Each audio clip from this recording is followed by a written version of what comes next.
السلام علیکم ورحمۃ اللہ تعالی وبرکاتہ۔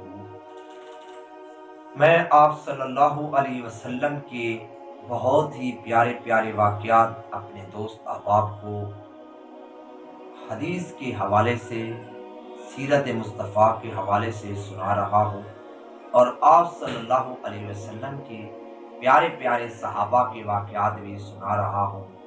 دل ہے کہ نبی کے صحابہ کے پیارے واقعات کو آگے چلاتے ہوئے ایک اور واقعہ جو ہے نا آپ کو سنانا چاہتا ہوں۔ واقعہ کا عنوان یہ ہے کہ یہ میرے اور خدا کے درمیان ایک راز تھا۔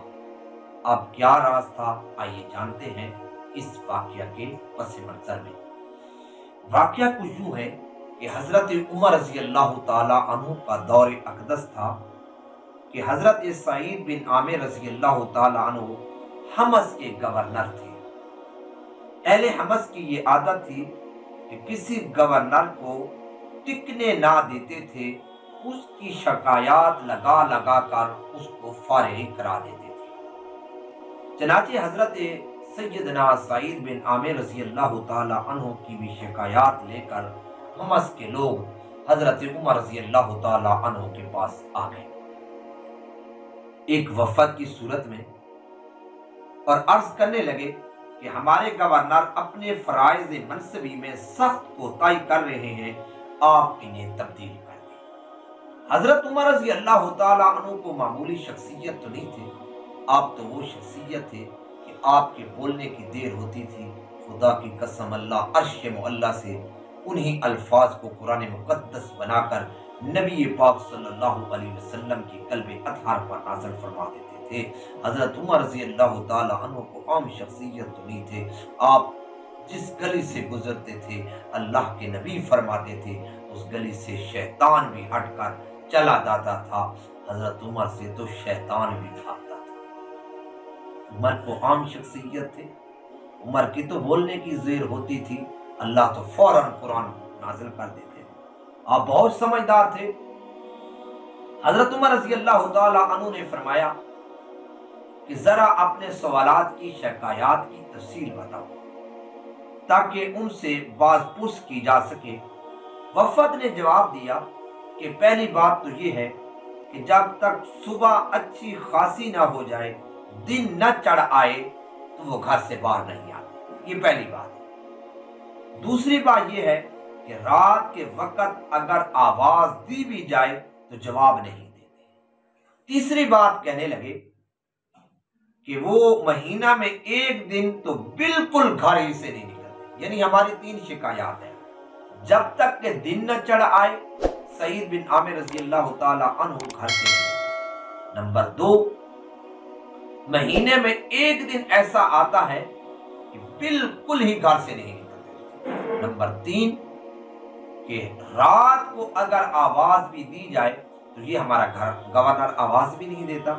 حضرت عمر رضی اللہ تعالی عنہ نے فرمایا یہ تو واقعی بڑی سنگین غلطی ہے، شکایات آپ کی درست ہے۔ پھر آپ رضی اللہ تعالی عنہ نے فوراً حضرت سعید بن عامر رضی اللہ تعالی عنہ کو حکم جاری فرمایا کہ آپ میرے پاس تشریف لائیں، اور دربار خلافت میں حاضر ہو گئے۔ حضرت سعید بن عامر حکم ملنے کے بعد وفد کے ارکان بھی موجود تھے۔ امیر المومنین نے وفد سے فرمایا دیکھو یہ تمہارے گورنر حاضر ہیں، ان کے خلاف جو شکایات ہیں ان کے سامنے دہراؤ۔ وفد نے بلا کم وقاص وہ تینوں شکایات دہرا دی۔ حضرت عمر رضی اللہ تعالیٰ عنہ نے سعید بن عامر رضی اللہ تعالیٰ عنہ سے بات پرس فرمائی کہ تمہارے پاس کیا جواب ہے؟ حضرت سعید بن عامر رضی اللہ تعالیٰ عنہ نے فرمایا امیر المومنین یہ میرے اور میرے خدا کے درمیان ایک راز تھا جس کا تذکرہ مجھے پسند نہیں تھا، اب چونکہ مجبوری ہے اس لیے عرض کرتا ہوں۔ پہلی بات یہ ہے کہ میرے گھر میں کوئی ملازم وغیرہ نہیں ہے جو گھر کے کاموں میں میرا اور میرے بیوی کا ہاتھ بٹھائے۔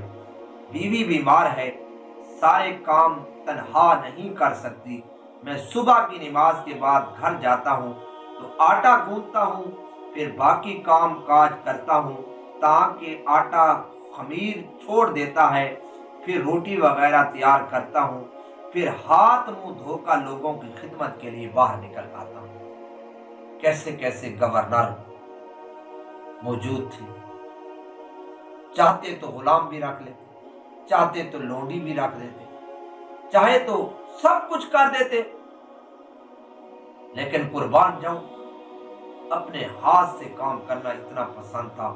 آٹا خود گوندتے تھے، روٹی خود پکاتے تھے، گھر کے کام خود کرتے تھے۔ فرمایا اس وجہ سے گھر سے باہر نکلنے میں دیر ہو جاتی ہے۔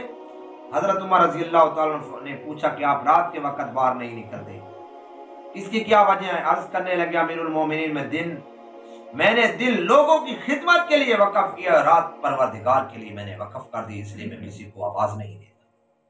اللہ کا بھی حق ہے تو میں رات کو اللہ کی عبادت کرتا ہوں۔ نمبر 3، حضرت عمر رضی اللہ تعالی عنہ نے فرمایا تیسری شکایت کے متعلق تمہارا کیا جواب ہے؟ عرض کیا امیر المومنین میرے پاس کپڑوں کا محض ایک ہی جوڑا ہے، جو مہینے میں ایک مرتبہ دھوتا ہوں، جب تک کہ وہ خشک نہ ہو جائے، سوکھ نہ جائے، اتنے تک میں اس کپڑے کا انتظار کرتا ہوں، اس لیے مہینے میں ایک مرتبہ اپنے گھر سے باہر نہیں نکلتا۔